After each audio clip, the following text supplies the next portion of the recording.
अब हम तीसरा अध्याय में जाएंगे अभी।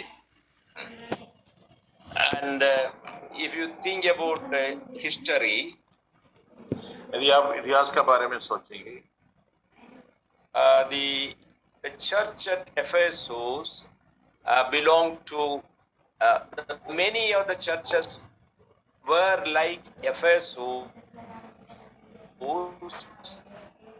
during the time of the apostolic or the just the followers of the apostles. That is time between AD 33 and AD 100. So in AD 33 to AD 100, the apostles or direct followers of apostles were living. That and many churches at that time were very good, and Ephesus is one among them. तो जैसे पहली युग में जब प्रेरित लोग जिनता था, और या फिर जो प्रेरितों के द्वारा शिक्षा विश्वास में लाए हुए लोग, डायरेक्ट प्रेरितों के चेले थे, ऐसे लोग वो एडी 33 से लेकर एडी 100 तक ऐसे लोग कलीसिया में, ऐसे कलीसियाएं थे।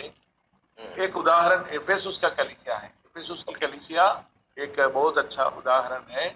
तो ऐसे कलीसिया एडी 33 से लेकर, जब कलीसिया शुरुआत यरूशलेम में हुआ, तब से लेकर एडी 100 तक, है ना, ऐसे कलीसिया। That is not all churches, but majority of the churches were like that at that time. तो सब कलीसिया ऐसा नहीं था, पर अधिकतर कैसे कलीसिया ऐसे ही थी। Then came the severe Roman persecution between AD 100 and 312.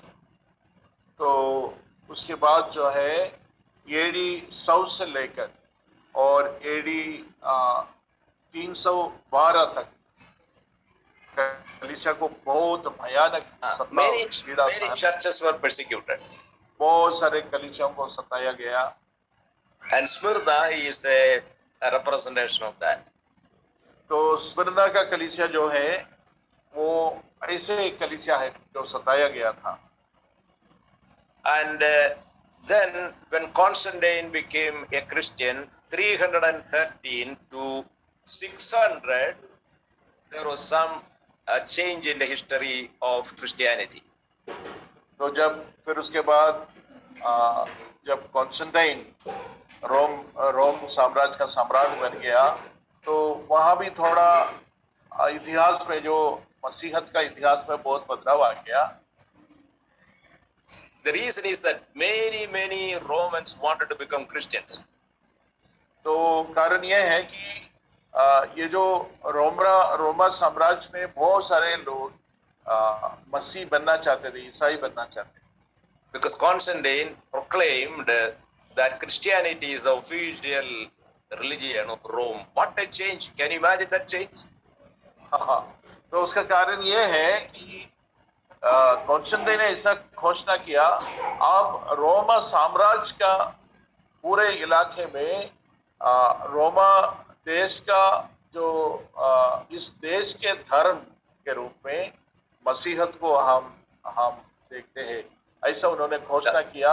ये इस देश का धर्म होगा, और ये जबरदस्ती जितने भी लोग इसमें शामिल होने, राजा का आदेश था, इसलिए बहुत लोग इस मसीहत में जुड़ना चाहा।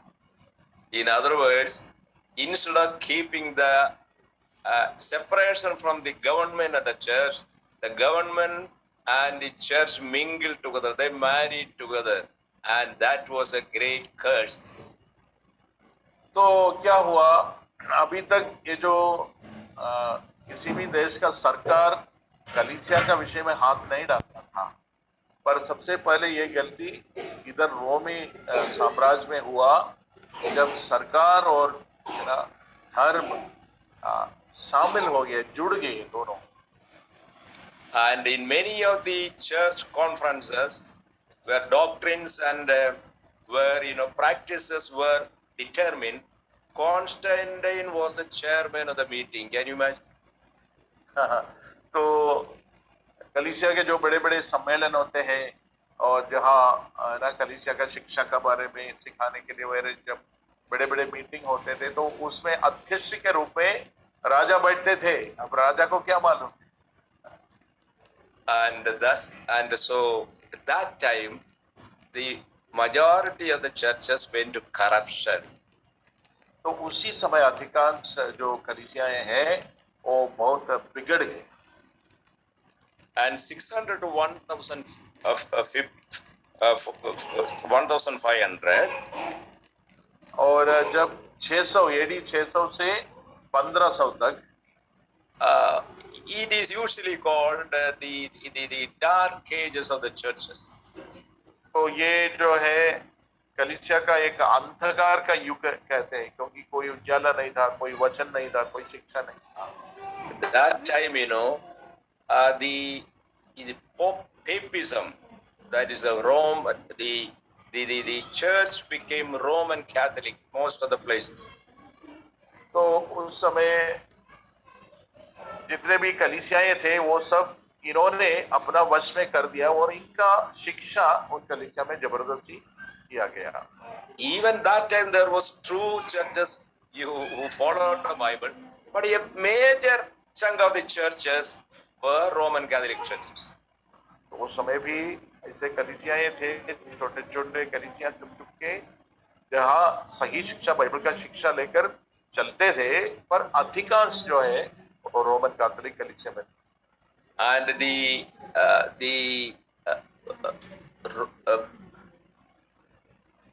priests and bishops of the Roman Catholic Church got civil powers also. That means they can call the police and ask the police to do whatever they want. They got civil powers also. अभी ये जो Roman Catholic कलीसिया का जो पादरी लोग हैं, जो बिशप लोग हैं, उनको विशेष अधिकार मिला, जैसे सरकारी अधिकार भी उनको मिला, वो कभी भी पुलिस को बुला सकते हैं, ऐसे अधिकार भी उनको मिल गए। In this dark age, God raised some real stars like William Tyndale and many others. तो इसी समय में परमेश्वर ने कुछ ऐसे बहुत ही सितारों को खड़ा किया, जैसे विलियम टिंडेल जो बाइबल का अनुवाद करने के लिए। And there was and very important was the Oxford University professor who was a monk, but he believed the true gospel. What is his name, sir? His name I know, you very famous, Just old. Augustine or No. Augustine is much earlier. Okay. You William Tyndale, and I will tell after some time. Okay. Anyway, they translated the Bible into English, common man's language, because in the dark ages it was called dark because everything was in Latin, and anybody listens to the word of God any other language will be persecuted. That was the trouble with the Roman Catholic Church. Again, I will tell, the 600 to 1500, all the liturgies was in Latin. People did not understand anything. But if somebody translates, he will be persecuted. तो ये जो समय, ये अंधकार का समय हमने बोला था, 600 से लेकर 1400 तक 800 साल जो अंधकार का समय था, तो इस समय बाइबल सिर्फ हमको ये जो लातिन भाषा में मिलता था, लातिन भाषा और चाहे सीरियक भाषा में मिलता था, और उस बाइबल को अनुवाद करने का कोई अनुवाद सारे दुनिया में, हमको याद है हमारा बचपन में भी हम जब रोमन कैथोलिक चर्च में जाते थे तो वहां भी जो भाषा उन लोग पढ़ते थे वो हमको कुछ भी नहीं समझते थे। वो सुरियानी भाषा है, जो भी भाषा है, लातिन भाषा हमको बिल्कुल नहीं समझते थे। So you can understand, people did not know anything from God's word. Whatever the priest or bishop said, तो उस समय ऐसा था कि परमेश्वर के वचन से लोगों को कुछ भी नहीं मालूम था। जो कुछ ये जो फादर लोग सिखाते हैं उतना ही उनको मालूम है, और फादर लोगों को भी कोई बाइबल का आइडिया नहीं था। And these people wanted to translate the Bible into English so that people can understand in majority of the places. पर मैंने जो बोला, जैसे जॉन विलियम टिंडेल, ऐसे कुछ लोग थे उस समय, परमेश्वर ने उनको खड़ा किया, और वे लोग बाइबल अंग्रेजी में अनुवाद करने के लिए कोशिश किया। And what did the Roman church do? और रोमन कैथोलिक वाले क्या किया उनके साथ? They termed him as uh, false teachers and burned them alive. William Tyndale burned alive. तो उन्होंने क्या किया, रोमन कैथोलिक वालों ने विलियम टिंडेल को एक पाखंडी बोलकर उसको जिंदा जला दिया बाइबल अनुवाद करने के लिए, करने का The कारण। only crime that he did was that he translated the Bible to English as ordinary people can understand the gospel. उन्होंने, उनका गुनाह यही था, वो बाइबल अनुवाद किया कि साधारण लोग भी बाइबल को समझ पाए, इतना ही उन्होंने किया और उसके कारण उनको जिंदा जलाया गया।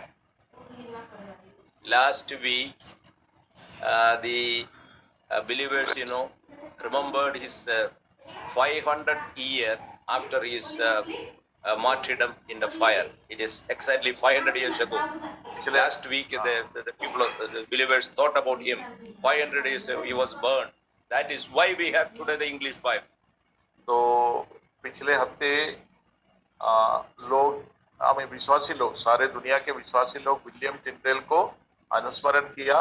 उनका जो शहीद होने का 500 साल पूरा हो गया, तो उस समय इनको स्मरण किया, सारे दुनिया के विश्वासी लोग इनको स्मरण किया और उनके कारण आज अंग्रेजी बाइबल हमको मिल गया और उसके कारण अपने अपने मातृभाषा में अभी अंग्रेजी बाइबल से हमको भी अनुवाद करके अपने अपने मातृभाषा में मिला। And the King James version of the Bible is very famous, came out of this Tyndale's version. तो आज अंग्रेज बाइबलों में सबसे प्रसिद्ध बाइबल एक नाम है किंग जेम्स वर्शन करके, आप शायद नहीं सुना होगा, पर ये सबसे प्रसिद्ध अंग्रेजी अनुवाद ये है किंग जेम्स वर्शन और ये जो अनुवाद विलियम टिंडेल का अनुवाद से आ गया। And when William Tyndale died, he raised his hand to heaven and said, Lord, open the eyes of the King of England that every church will have a copy of the English Bible. That was his last prayer. तो आग में भरते समय, आग में जलते समय उन्होंने ऐसा चिल्ला कर ऐसे प्रार्थना किया, वो प्रभु मैं प्रार्थना करता हूँ इंग्लैंड के हर एक कलीसिया में एक एक इंग्लिश बाइबल मिले, हर कलीसिया को इंग्लिश बाइबल मिले, ये मेरा प्रार्थना है करके ऐसे उन्होंने वो आग में मर गया, तड़प के मर गया। And praise the Lord, within 2 years the tide turned. और 2 साल के अंदर ये पूरा पलट गया। The King of England became Protestant. और इंग्लैंड का राजा भी प्रोटेस्टेंट बना। He said all the churches in England should have a copy of the English Bible, King James version. Not only that, that should be read in the church every Sunday. तो उन्होंने ऐसा आदेश दिया, England में जितना भी कलीसिया है, हर एक कलीसिया में अंग्रेजी बाइबल होना है और वो हर रविवार को उस अंग्रेजी बाइबल कलीसिया में पढ़ाया जाना है, ऐसे उन्होंने घोषणा किया। और उसी बाइबल को उस राजा का नाम से आज भी जाना जाता है, किंग जेम्स बोला तो राजा जेम्स, उस राजा का नाम जेम्स था, इसलिए उस बाइबल को किंग जेम्स वर्शन KJV ऐसा नाम दिया गया। And with that started translation to different languages. और फिर उसके साथ साथ जब अंग्रेजी में बाइबल उपलब्ध हो गया तो दुनिया का God's grace, we have Bible in Hindi, Bible in Malayalam, Bible in Marathi, Bible in Tamil. Praise God. हाँ, तो आज हमको बाइबल सारे भाषा में, हमारा देश का हर एक भाषा में हमको आज बाइबल मिलता है ना। सिर्फ उसका कारण क्या है, विलियम टिंडेल के कारण उन्होंने अंग्रेजी अनुवाद किया और उसके द्वारा आज उस अंग्रेजी अनुवाद से हमारा भाषाओं में अनुवाद संभव हुआ। And the greatest contribution to the gospel was in the time of Reformation, as brother told, in the time of Martin Luther. तो जो सबसे एक महत्वपूर्ण समय था ये जो कलीसिया का एक रिफॉर्मेशन बोलता है, जिसको हम हिंदी में नवनीकरण बोल सकते हैं। कलीसिया पूरा और रोमन जो अंधकार के युग थे, जहां बाइबल उपलब्ध नहीं था, तो वहां से एक मोड़, नया मोड़ आ गया, जब एक मार्टिन लूथर करके, वो भी रोमन कैथोलिक का फादर था, पर वो सोचने लगा कि ये क्या कर रहे हैं लोग, और उनके द्वारा रोमन कैथोलिक कलीसियाओं के विरोध में उन्होंने जो गलत शिक्षा देता था, बहुत सारे गलत शिक्षाएं था, वो सारे शिक्षाओं को खुलासा हो गया सारे दुनिया में। इसके इस रोमन कैथोलिक के विरोध में उन्होंने शिक्षा देने लगा, और एक प्रोटेस्टेंट करके उस समय रोमन कैथोलिक से अलग हो गया। जो बाइबल को मानने वाले लोग रोमन कैथोलिक कलीसिया से अलग हो गए, और तब से लेकर ये जो प्रोटेस्टेंट के रूप में, जैसे हम आज बाइबल विश्वास करने वाले भी बोलते हैं प्रोटेस्टेंट, ऐसे शुरुआत हो गया। So Bible believing people protested a lot, the protested the doctrines of the Roman Catholic Church, and that is they were known as Protestants or Protestants. और इनको प्रोटेस्टेंट हमको नाम मिलने का भी एक कारण है। प्रोटेस्ट अंग्रेजी में प्रोटेस्ट करने का मतलब विरोध करना होता है ना। तो जो लोग रोमन कैथोलिक कलीसियाओं का गलत शिक्षा को विरोध किया, उनको विरोधी या प्रोटेस्टेंट बोलते। प्रोटेस्टेंट बोला तो विरोधी, ऐसे हमको समझना है, इसलिए हमको प्रोटेस्टेंट बोलते हैं। हम रोमन कैथोलिक का गलत शिक्षाओं को विरोध करते हैं। And many other churches between 1550 onwards were like the next church, Sardis.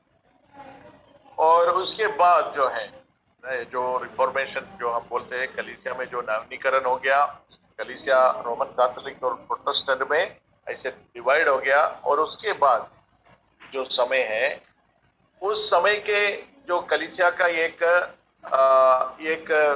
क्या बोलना चाहिए, उसका उस समय कलीसिया कैसे था, कलीसिया का स्वभाव कैसा था, सो वो स्वभाव हम सरदीस का कलीसिया में देख सकते हैं, है ना। And in the church of Sardis, they began things well, but they did not do it fully. They went to the Bible, but not fully. That is a charge of the Lord. तो ये क्या है, ये Sardis का कलीसिया शुरुआत तो बहुत अच्छा था, उनका शिक्षा वगैरह बहुत अच्छा, बाइबल पर शिक्षा अच्छा देते थे, पर धीरे धीरे वो उस शिक्षा से हटक गए। And the church of Philadelphia is a church that was very, very active in evangelism in the Reformation period. So those churches who are very true to the Word of God, and those churches who are very, very true to the mission, they are represented by the church at Philadelphia. और Philadelphia का कलीसिया उस type का church है जो इसके बाद AD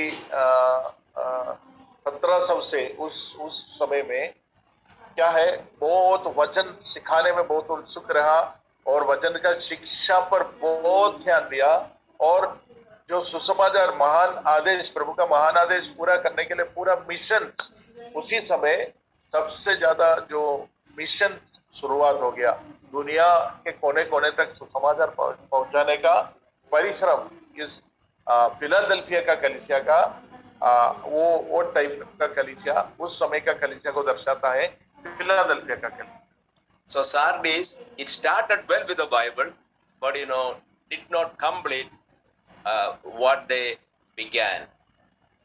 तो सरदीस का कलीसिया जो है वो शुरुआत बहुत अच्छा था, बाइबल के उपदेश के अनुसार उन्होंने शुरुआत किया, पर वो पूरा नहीं किया, अधूरा रह गया। But Philadelphia church, did. They started well and they are going on well. पर फिलाडेल्फिया का कलीसिया बहुत अच्छा शुरुआत था, और बहुत अच्छा उन्होंने अंत तक बहुत अच्छा किया उन्होंने। And that church represents Sandhua Church and Indoor Church and all other churches who want to be faithful to God, faithful to the Word, and faithful to evangelism. तो आज हमारा देखा जाए तो आज हमारा खड़ाखेड़ा का कलीसिया, बड़वानी का कलीसिया और इंदौर का कलीसिया, जितने भी हमारे जैसे बाइबल सिखाने वाला, बाइबल का शिक्षा पर ज्यादा ध्यान देने वाले लोग, फिलाडेल्फिया कलीसिया का उस कलीसिया का टाइप कलीसिया है। And we must never deteriorate to a Sardis church or a Thyatira church. हमें कभी तयतीरा तुअतीरा कलीसिया और सरदीस की कलीसिया जैसे नहीं बनना है। And Laodicea church, it is the church that represents the church that is there before the Lord comes. That is it is in the latter days. तो अंतिम दिनों का कलीसिया कैसे दिखेगा? लावोदिकिया कलीसिया जैसे दिखेंगे।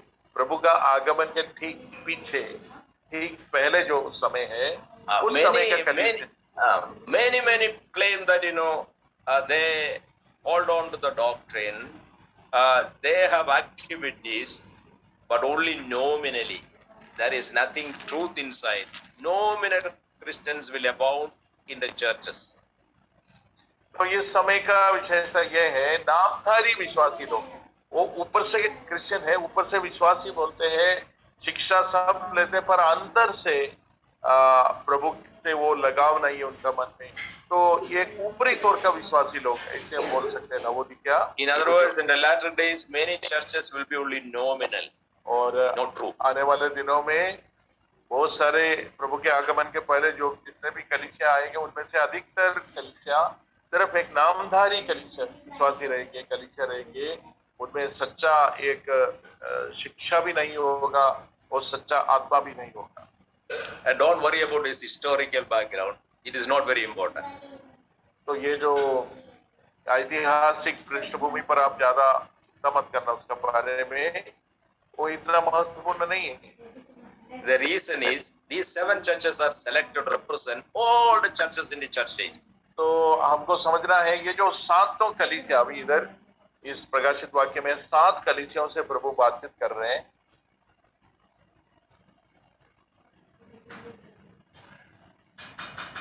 ये जो शुरुआत से लेकर प्रभु का आगमन तक जितने भी कलीसिया है, वो ऐसे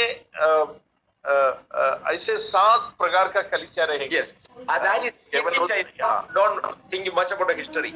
Any time, even today, 2021,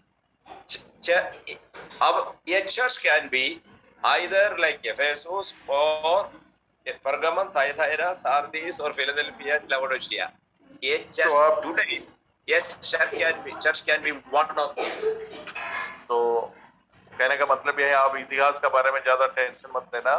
कहने का मतलब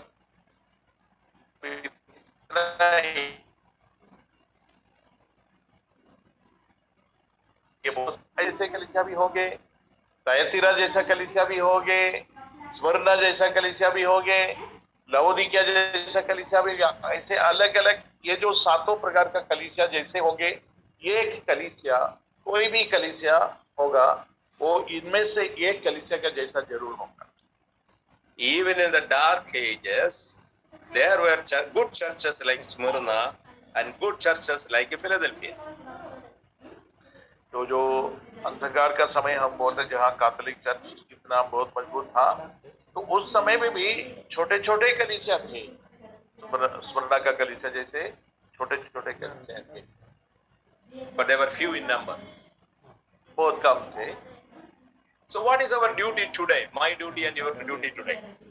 तो आज आपका और मेरा जिम्मेदारी क्या है? Be like a Smyrna church or Philadelphia church, about whom the Lord has only appreciation.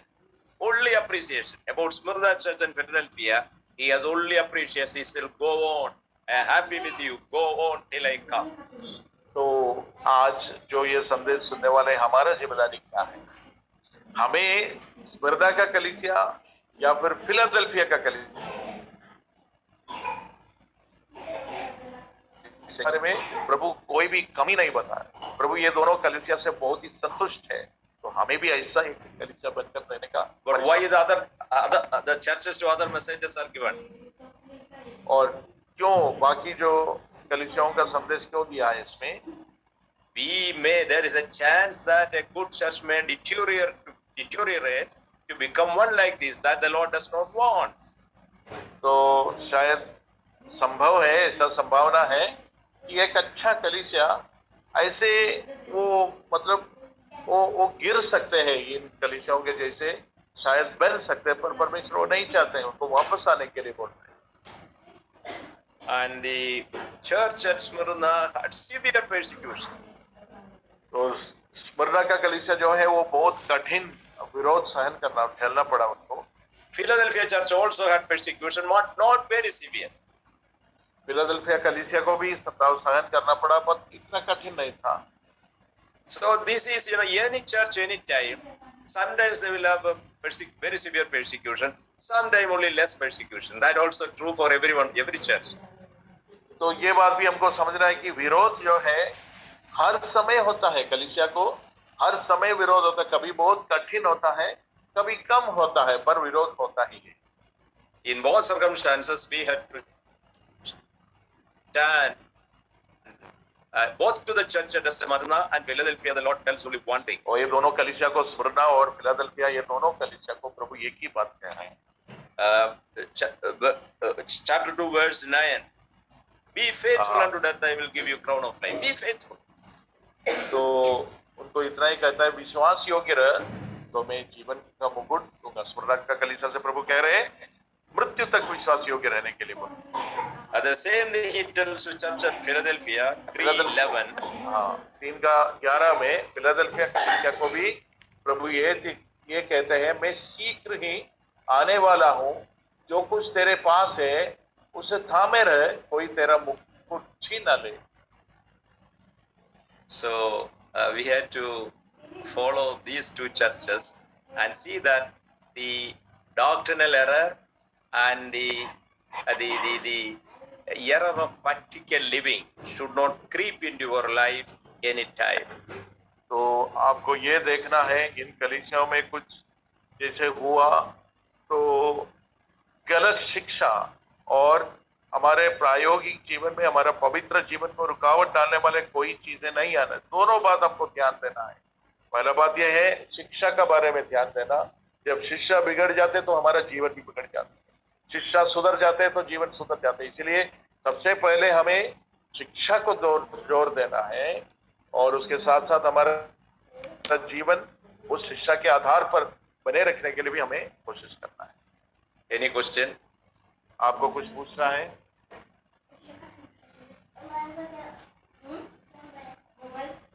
कुछ डाउट है क्या? No, sir. Oh, No. good. Okay. So pray that our churches will be like Church of Philadelphia or और आप Sarna.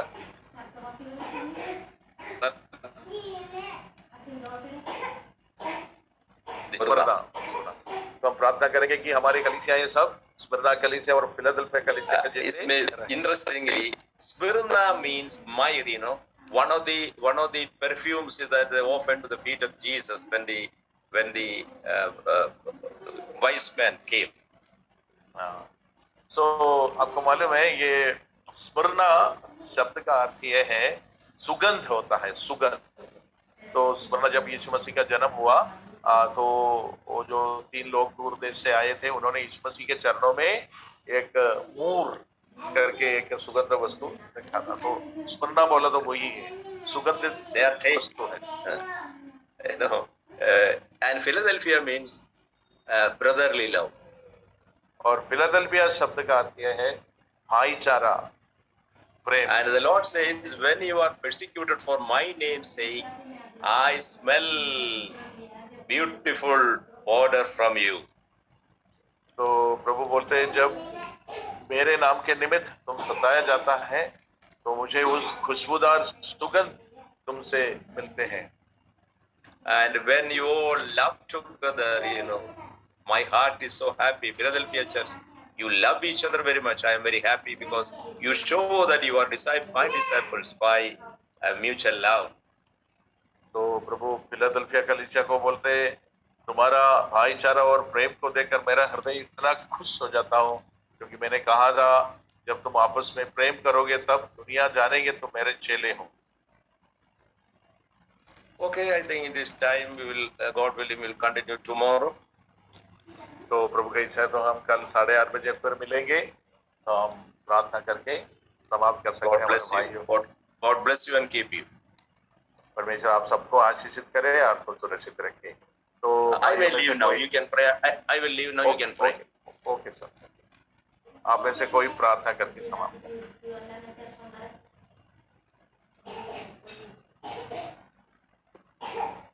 ठीक है, प्रार्थना। प्रभु हम धन्यवाद करते हैं मेरे प्रभु, क्योंकि आपके दास के द्वारा प्रभु जो वचन मेरे प्रभु पिता प्रभु आपकी दया से हमें प्रकाशित वाक्य में से बहुत सी प्रभु ऐसी बातें प्रभु इस समय में प्रभु सीखने के लिए मिल रहे मेरे प्रभु। जैसे हम देखा कि प्रभु थुआतीरा की कलीसिया के बारे में प्रभु आप